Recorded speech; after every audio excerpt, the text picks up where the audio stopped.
Chapter 12. I really was amazed by the wisdom of Morley now. Him with all his goddamn pictures of snow-capped Swiss Alps, I thought. Then suddenly, everything was just like jazz. It happened in one insane second or so. I looked up and saw Jaffe running down the mountain in huge 20-foot leaps, running, leaping, landing with a great drive of his booted heels, bouncing 5 feet or so, running, then taking another long, crazy, yelling, yodeling sail down the sides of the world, and in that flash I realized, it's impossible to fall off the mountains, you fool. And with a yodel of my own, I suddenly got up and began running down the mountain after him, doing exactly the same huge leaps, the same fantastic run and jumps. And in the space of about 5 minutes, I'd guess Jaffe Ryder and I, in my sneakers, driving the heels of my sneakers right into sand, rock, boulders. I didn't care anymore, and I was so anxious to get down out of there. Came leaping and yelling like mountain goats, or I'd say like Chinese lunatics of 1,000 years ago, enough to raise the hair on the head of the meditating Morley by the lake, who said he looked up and saw us flying down and couldn't believe it. In fact, with one of my greatest leaps and loudest screams of joy, I came flying right down to the edge of the lake and dug my sneakered heels into the mud and just fell sitting there glad. Jaffe was already taking his shoes off and pouring sand and pebbles out. It was great. I took off my sneakers and poured out a couple of buckets of lava dust and said, Jaffe, you taught me the final lesson of them all. You can't fall off a mountain. And that's what they mean by the saying, when you get to the top of the mountain, keep climbing, Smith. Damn it, that yodel of triumph of yours was the most beautiful thing I ever heard in my life. I wish I'd had a tape recorder to take it down. Those things aren't made to be heard by the people below, says Jaffe dead serious.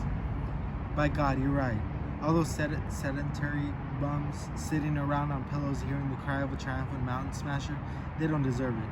But when I looked up and saw you running down that mountain, I suddenly understood everything. A little satori for Smith today, says Morley. What were you doing down here? Sleeping, mostly? Well, damn it, I didn't get to the top.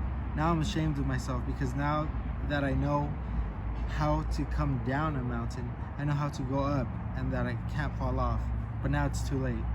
We'll come back next summer, Ray, and climb it. Do you realize that this is the first time you've been mountain climbing and you left old veteran Morley here way behind you?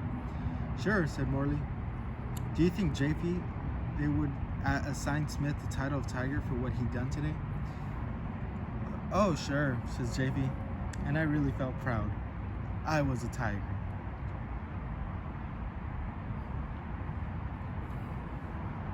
Well, damn it, I'll be a lion next time we get up here. Let's go, men. Now we've got a long way to go back down the scree to our camp and down that valley of boulders, and then down that lake trail. Wow, I doubt if we can make it before pitch dark. It'll be mostly okay. Morley pointed to the sliver of moon in the pinkening, deepening blue sky. That ought to light us the way. Let's go. We all got up and started back. Now, when I went around that ledge that had scared me, it was just fun in the lark. I just skipped and jumped and danced along, and I had really learned that you can't fall off a mountain. Whether you can fall off a mountain or not, I don't know. But I had learned that you can't. That was the way it struck me. It was joy, though, to get down into the valley and lose sight of all that open sky space underneath everything, and finally, as it got graying 5 o'clock about 100 yards from the boys and walking alone, to just pick up my way singing and thinking along the little black cruds of deer trail through the rocks. No call to think or look ahead or worry. Just follow the little balls of deer crud with your eyes cast down and enjoy life. At one point, I looked and saw crazy Jaffe, who'd climbed for fun to the top of a snow slope and skied right down to the bottom about 100 yards on his boots and the final few yards on his back, yipping and glad. Not only that, but he'd taken off his pants again and wrapped them around his neck. This pants bit of his was simply, he said, for comfort, which is true. Besides, nobody around to see him anyway, though I figured that when he went mountain climbing with girls, it didn't make any difference to him. I could hear Morley talking to him in the great lonely valley. Even across the rocks, you could tell it was his voice.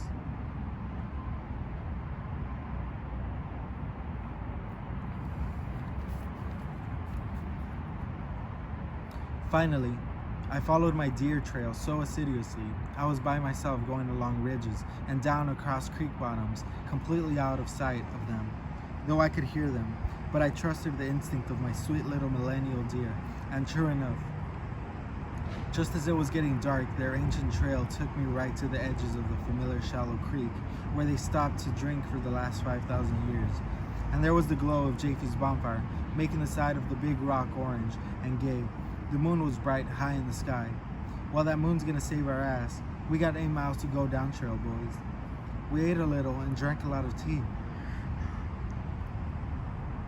and arranged all our stuff. I had never had a happier moment in my life than those lonely moments coming down that little deer trace. And when we hiked off with our packs, I turned to take a final look up that way. It was dark now, hoping to see a few deer, little deer, nothing in sight. And I thanked everything up that way. It had been like when you're a little boy and have spent a whole day rambling alone in the woods and fields, and on the dusk homeward walk, you did it all with your eyes to the ground, scuffling, thinking, whistling, like little Indian boys must feel when they follow their striding fathers from Russian River to Shasta 200 years ago.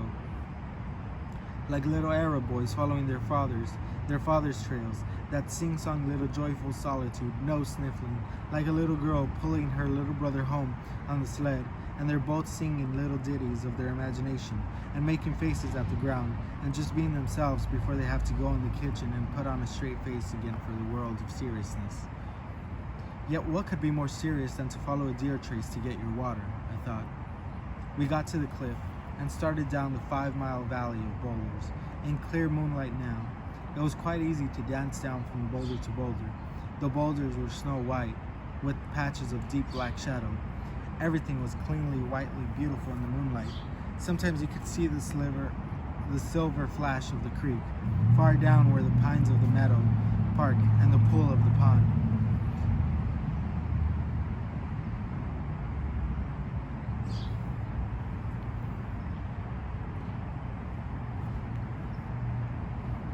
At this point, my feet were unable to go on. I called Jaffe and apologized.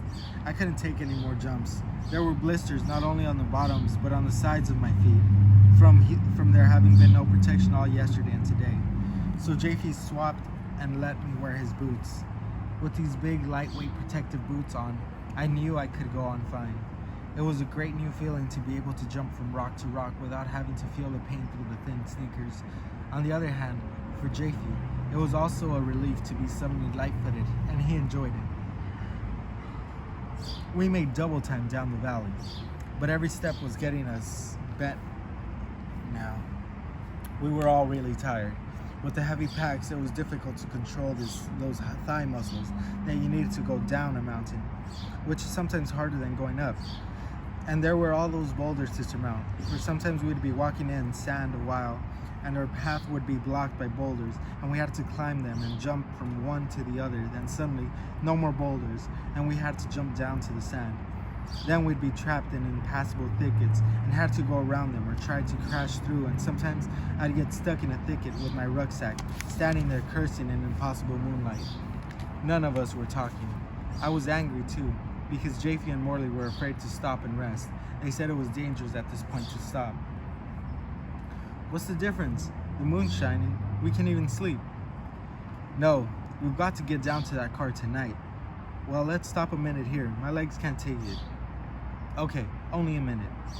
But they never rested long enough to suit me, and it seemed to me they were getting hysterical. I even began to curse them, and at one point I even gave Jaffe hell. What's the sense of killing yourself like this? You call this fun? Phew. Your ideas are a crock, I added to myself. A little weariness will change a lot of things. Eternities of moonlight rock and thickets and boulders and ducks and that horrifying valley with two rim walls, and finally it seemed we were almost out of there. But nope, not quite yet, and my legs screaming to stop, and me cursing and smashing at twigs and throwing myself on the ground to rest a minute. Come on, Ray, everything comes to an end. In fact, I realized I had no guts anyway, which I've long known, but I have joy. When we got to the alpine meadow, I stretched out on my belly and drank water and enjoyed myself peacefully in silence, while they talked and worried about getting down the rest of the trail in time. Don't worry, it's a beautiful night. You're dripping yourself too hard. Drink some water and lie down here for about 5, even 10 minutes. Everything takes care of itself. Now I was being the philosopher. In fact, JP agreed with me, and we rested peacefully. That good long rest assured my bones I could make it down to the lake okay. It was beautiful going down the trail. The moonlight poured through thick foliage and made dapples on the backs of Morley and JP as they walked in front of me. With our packs, we got into a good rhythmic walk and enjoying going hup as we came to the switchbacks and swiveled around, always down, the pleasant down-going swinging rhythm trail, and that roaring creek was a beauty by moonlight. Those flashes of flying moon water, that snow-white foam, those blackest pitch trees, regular elfin paradises of shadow and moon. The air began to get warmer and nicer, and in fact, I thought, I could begin to smell people again. We could smell the nice raunchy tide smell of the lake water, and flowers, and softer dust of down below. Everything up there had smelled of ice and snow and heartless spine rock. Here, there was the smell of sun-heated wood, sunny dust resting in the moonlight, lake, mud, flowers, straws, all those good things of the earth. The trail was fun coming down, and yet at one point, I was tired as ever, more than in that endless valley of boulders. But you could see the lake lodge down below now, a sweet little lamp of light, and so it didn't matter. Morley and JP were talking, a blue streak, and all we had to do was roll down to the car. In fact, suddenly, as in a happy dream with the suddenness of waking up from endless nightmare and it's all over, we were striding across the road, and there were houses, and there were automobiles parked under trees, and Morley's car was sitting right there.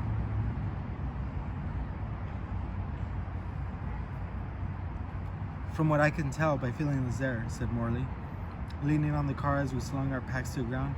It mustn't have froze at all last night. I went back and drained the crankcase for nothing. Well, maybe it did freeze. Morley went over and got motor oil at the lodge store, and they told him it hadn't been freezing at all. Well, one of the warmest nights of the year.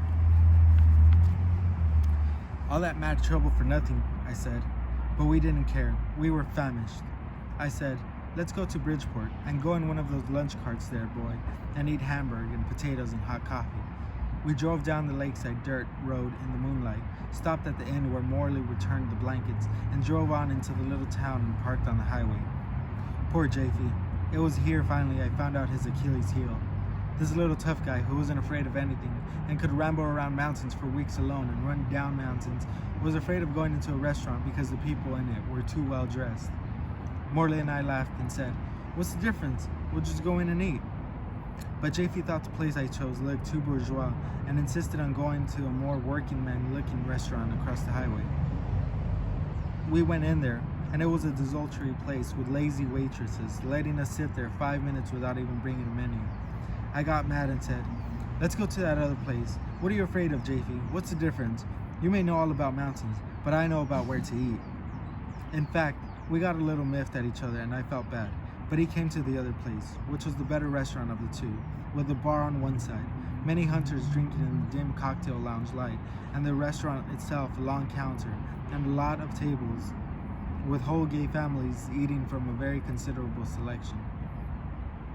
The menu was huge and good, mountain trout, and everything. JP I found was also afraid of spending 10 cents more for a good dinner. I went to the bar and bought a glass of port and brought it to our seats at the counter. JP, you sure you can do that? And I kidded JP a while. He felt better now. That's what's the trouble with you, JP. You're just an old anarchist, scared of society. What difference does it make? Comparisons are odious. Well, Smith, it just looked to me like this place was full of old rich farts and the prices would be too high. I admit it. I'm scared of all this American wealth. I'm just an old bhikkhu, and I got nothing to do with all this high standard of living. God damn it, I've been a poor guy all my life, and I can't get used to some things. While your weaknesses are admirable, I'll buy them. And we had a raving great dinner and baked potatoes and pork chops and salad and hot buns and blueberry pie and the works. We were so honestly hungry, it wasn't funny, and it was honest. After dinner, we went into a liquor store where I bought a bottle of muscatel, and the old proprietor and his old fat buddy looked at us and said, "Where you boys been?" "Climbing Matterhorn out there," I said proudly. They only stared at us, gaping. But I felt great and brought a cigar and lit up, and said, 12,000 feet, and we come down out of there with such an appetite and feeling so good that now this wine is going to hit us just right tonight. The old man gaped. We were all sunburned and dirty and wild looking too. They didn't say anything. They thought we were crazy. We got in the car and drove back to San Francisco, drinking and laughing and telling long stories, and Morley really drove beautifully that night and wheeled us silently through the graying dawn streets of Berkeley as JP and I slept dead to the world in the seats. At some point or other, I woke up like a little child and was told I was home, and staggered out of the car and went across the grass into the cottage and opened my blankets and curled up and slept till late the next afternoon. A completely dreamless, beautiful sleep. When I woke up the next day and the veins in my feet were all cleared, I had worked the blood clots right out of existence. I felt very happy.